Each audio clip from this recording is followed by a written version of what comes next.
নমস্কার। সৃজকের 25 বছর পূর্ণ হলো। এই রজত জয়ন্তী বর্ষে সৃজক আয়োজন করেছে একটি নাট্যোৎসবের। আগামী 10, 11, 12 অক্টোবর তপন থিয়েটারে। 10ই অক্টোবর সন্ধ্যে 6:30 অভিনীত হবে তাদের নাটক বাস্তুহারা। 11ই অক্টোবর সন্ধ্যে 6:30 অভিনীত হবে তাদের নাটক প্রজাপতি,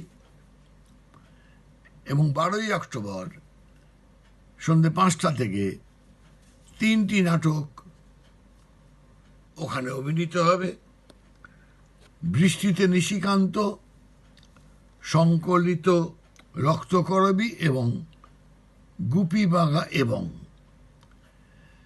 আপনারা যারা সৃজককে ভালোবাসেন, তাদের নাটক দেখেন,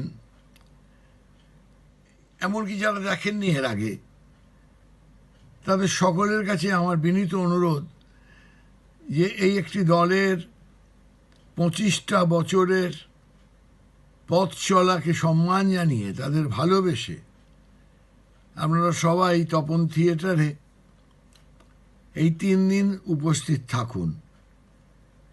তাতে যারা 25 বছর পথ চলেছে তারা উৎসাহ পেলে আরও 25 বছর পথ চলার এনার্জি পাবে, শক্তি পাবে, যদি দেখে যে তাদের প্রতিদিনের প্রেক্ষাগৃহ উপচে পড়েছে ভিড়ে। সেই কারণে আমার এই অনুরোধ, আশা করি আপনারা রাখবেন। নমস্কার।